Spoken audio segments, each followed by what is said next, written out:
Hey, fellas, it is Z-Doctor here, bringing you a full, all-out summary of the Call of Duty Modern Warfare series. Right now, in this video, I will be describing Call of Duty 4's campaign from start to finish. In my next video, I will be describing Modern Warfare 2's campaign from start to finish in preparation for Modern Warfare 3. As many of you might like, this story is going to get you familiarized with the Call of Duty series story, so when you play Modern Warfare 3, you're not a lost puppy, and you actually understand how everything got that way and why the whole world is collapsing and coming to a whole war, and etc., etc. So stick around for this beautiful commentary. Whether you have played it or not, I will be describing the campaign and refreshing your memory with beautiful knowledge of this game. So long, fellas, get ready to be dazzled. And this story takes place in 2011, and the story starts out in Graydon Hill, UK, where Sergeant Soap McTavish of the 72nd SAS Regiment is being trained in combat by Gaz and Captain John Price. After they finish the training, they are deployed to the Berlin Strait to investigate a Estonian freighter ship allegedly carrying suspicious cargo. According to the SAS informant in the Ultranationalists, his name is Nikolai, and the Ultranationalists are an extremist political party in Russia.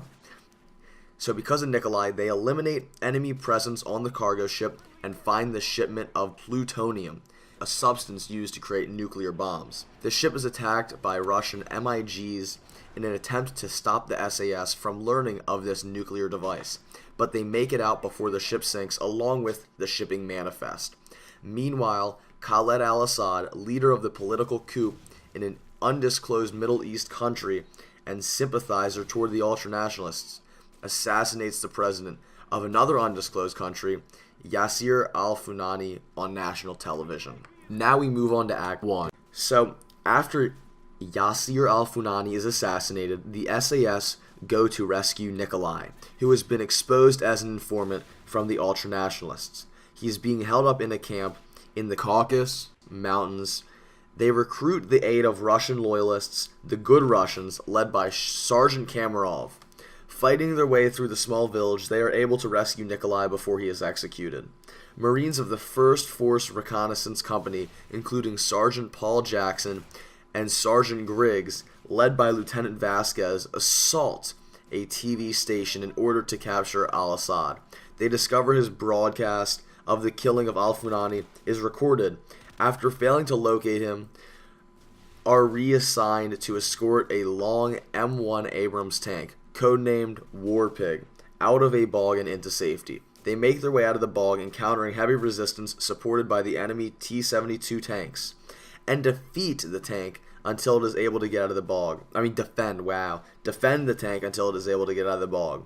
The following morning, the group of Marines escort Warpig, the tank, to the edge of the city, where Vasquez and his team are extracted by a CH-46 Seek Knight crew, including Lieutenant Volker, to make their assault on another of al-Assad's possible locations. They are sent to relieve a reconnaissance squad encountering heavy resistance behind enemy lines. After accomplishing the task, SEAL Team 6 discovers that a nuclear weapon is in the city, and that NEST teams are on the site attempting to disarm. While making their immediate extraction, however, another helicopter, the AH-1W Super Cobra, deadly, piloted by Captain Palayo, is shot down, and the other Marines attempt to rescue her. They get her on the Seek Knight, but while they are flying away, the nuclear weapon is detonated. Over 30,000 soldiers, including Sergeant Jackson, Captain Palayo, Lieutenant Vasquez, and Lieutenant Volker, are killed instantly. Meanwhile, the helicopter carrying Soap, Captain Price, Gaz, and Nikolai is shot down. They stealthily fight their way through a small Russian farming area. After shooting down an enemy helicopter, they receive air support from an AC-130 gunship, which escorts them to the extraction point, killing enemy foot soldiers and destroying enemy vehicles. At one point, the SAS commandeers 2 cars from civilians to speed up their escape. Fellas, now we are on Act 2. So let me just get to my page. I'm sorry, I'm a little off. There we go. Boom. Okay, after the SAS are extracted, they go to Azerbaijan, where al-Assad is believed to be hiding out in a safe house. They clear out many buildings with the help of Russian loyalists' M128 attack helicopters, destroying a BMP-2 and eventually finding al-Assad. He receives a call on his cell phone from Imran Zakhaev, leader of the ultranationalists, who was present at al-Funani's assassination. Captain Price answers the call, and after learning who it is, he hangs up and kills al-Assad. Captain Price then flashes back to 1996, which is the mission all gillied up, by the way.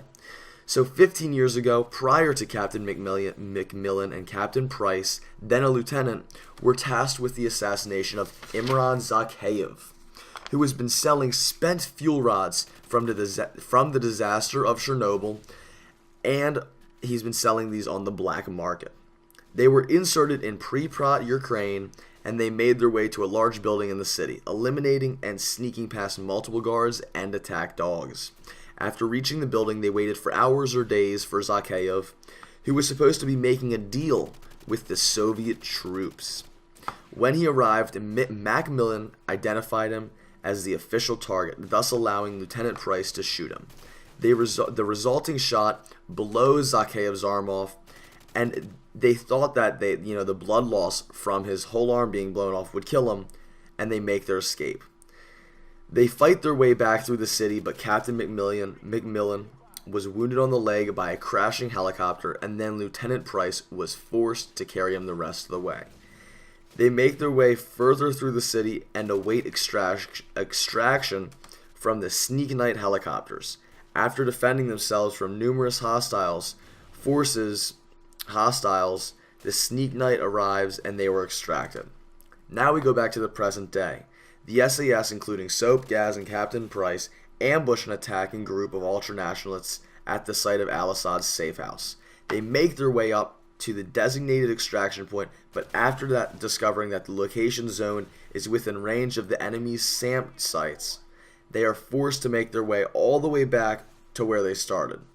They are safely extracted and join a small group of Marines, including Sergeant Griggs, who apparently survived the nuclear explosion. In tracking down Imran Zakhaev to kill him for once and for all, they initially go after his son Victor, but ultimately he kills himself after they ambush his convoy and chase him through a nearby town and corner him. Now we are on to Act 3. Greatly angered at the death of his son, Imran Zakhaev prepares to launch a major attack on the United States by his own accord by launching multiple nuclear ICBMs at the eastern seaboard. A joint operation of the SAS and the Marine Force Recon assault the launch facility where the nuclear warheads are held, but they are unable to stop the missiles from being launched. They go underground into the base while the US government attempts to get the missile abort codes from the Russian government. After fighting their way through the base, they reach the control room and Soap inputs the abort codes, and the missiles are destroyed in flight. The Marines and the SAS extract via truck through the motor patrol, but they are attacked by the surviving ultranationalists. A Hind destroys the bridge before they reach it, and they are forced to stop and defend themselves.